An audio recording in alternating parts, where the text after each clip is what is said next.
And the chaos at the First City of Johannesburg Council meeting is proof of that. Political parties clashed over a call for a secret vote on committee chair positions. Today, Joburg Mayor Mpho Phalatse laid criminal charges against several ANC and EFF councillors. Gauteng Cooperative Governance MEC Lebogang Maile, meanwhile, has now given the city speaker 7 days to explain what happened. So where does this leave the DA's multi-party coalition government in the city of gold? Let's find out. Mayor Mpho Phalatse joins us now live. Thanks for your time. We appreciate it. I think yesterday around this time, you were in the middle of lots of chaos. First, let's start with the criminal charges you've laid. On what basis have you filed those? Well, crimes were committed. We do have footage of everything that happened yesterday. Fortunately for us, it was the type of meeting that attracted a bit of media because we were due to elect our chairpersons as well as our chair of chairs.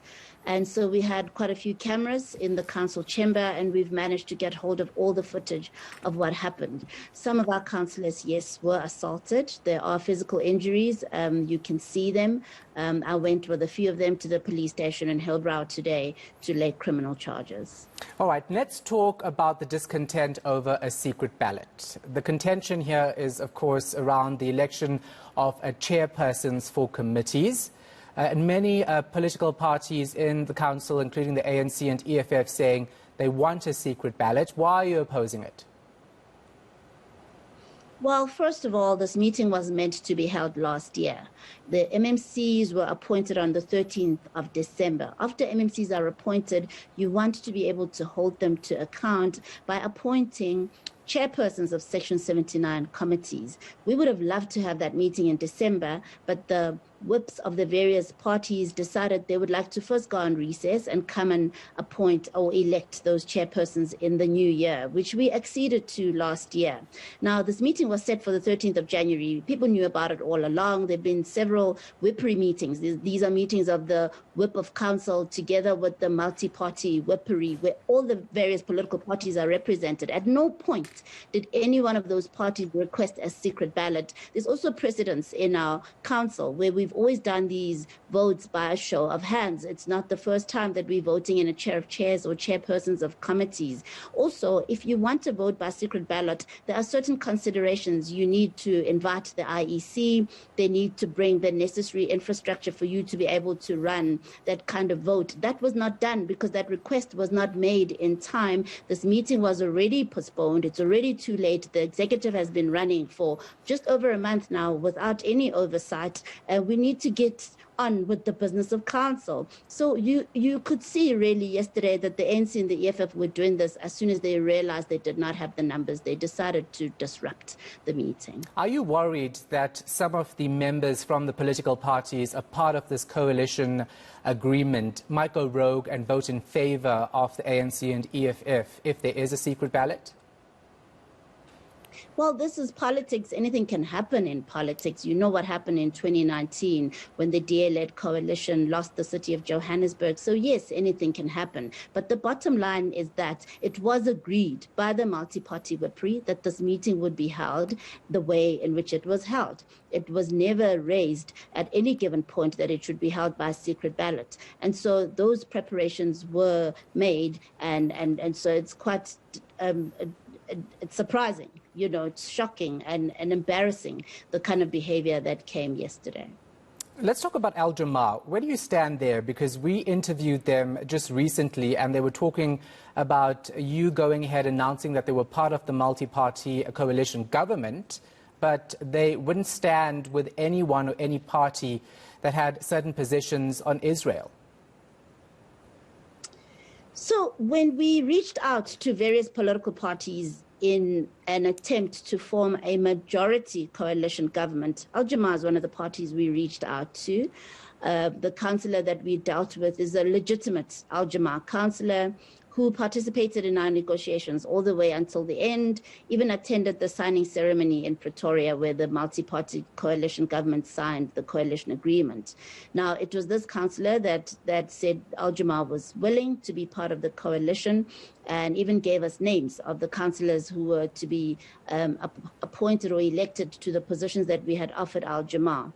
We were surprised to learn in the media that they were saying that they were not part of this coalition and that they were not spoken to. And I reached out to Thapelo Ahmad, who is the leader of AlJamal in Johannesburg, and I said, what's going on? What is this about? And he then said to me that the person that we were talking to did not have a mandate from their party to speak to us. Of course, we had no way of knowing that. And so, yes, we were also done in by the whole ordeal. So where does that leave the multi-party coalition government? Are you short of seats in council as things stand?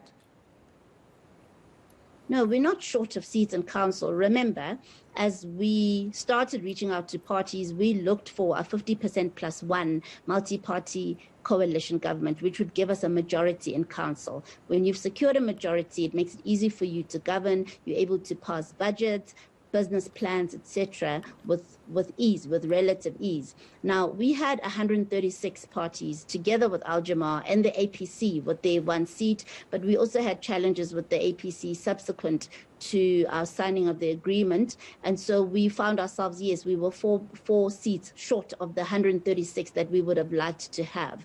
But we managed to find each other with the Patriotic Alliance, and we were going to vote with them yesterday. And it was upon this realization that the ANC and the EFF decided to behave the way they behaved. So what do you reckon is going to happen on Tuesday when you actually resume? More chaos, or are we going to actually see a move where things are done in the interests of the citizens of Johannesburg and not egos? Unfortunately, you know, when people plan criminal acts in the workplace, you cannot predict their plans.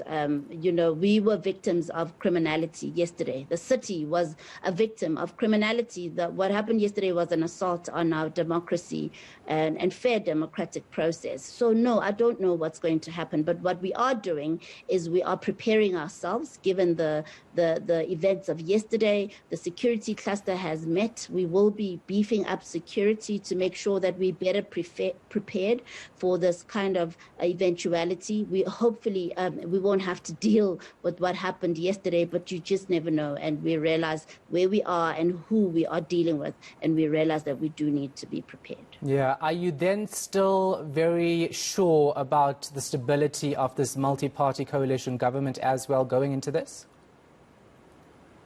Well, the multi-party government still stands. Whether it's a minority government or a majority government, the multi-party government still stands. The MMCs are still working. We stay committed to our promise to our residents. Whether or not it will be stable is subject to the various constituents. But as it stands, it's very united. In fact, you will never say, if you attend our meetings, even if you attend meetings of the executive, you'll never say it's a coalition. We've really managed to find cohesion, we've found unity, we've managed to unite behind the common vision of restoring our city. So I'm really finding joy in working in this kind of environment. I've got really excellent partners that I'm working with. We had our first coalition caucus on Saturday last week. It was a beautiful meeting. We had our first management committee meeting, which was, again, really beautiful. So there is a sense of unity, and I'm really hopeful that we will be able to stick it out and see this through, irrespective of this kind of resistance that we are seeing. Yeah, hopefully things actually do get sorted out so you can get down to business. I know many Joburgers are waiting to see how we can ease the pressure of load shedding in future, which you have spoken about to me previously on the show. Mayor, one last question. There's, of course, 5 security guards who were killed, who were killed recently. There's concern from SAMU that not enough is being done to protect workers and that they've asked the city of Joburg to actually intervene here. What do you have to say to that? Well, I just need to correct that not all those security guards were city employees, and I will make time tomorrow to go and visit. MMC Sun, who's the MMC responsible for environment and infrastructure, has been working very closely with this case. He's visited the site and he has been in touch with the various other employees and officials. But I do want to say that we are new in government. There's a lot of gaps that we are picking up. And we do want to assure our residents as well as our officials that we're going to value the workers of the city. We cannot do what we need to do without our workers. MMC for Group Corporate and Shared Services, MMC Leonard, is looking very closely at the labor environment and where there are gaps and what can be improved. And we stay committed both to our residents and to our officials, because without our officials, we cannot serve our residents. Just one clarity question. Were they not insourced to the city of Joburg, all of them? No, they're not. I mean, that's what I thought initially as well. But following his visit and his investigations, MMC Sun has assured me that not all of them are City of Joburg employees. All right. Thank you so much for your time. We appreciate it. Joburg Mayor Mpho Phalatse.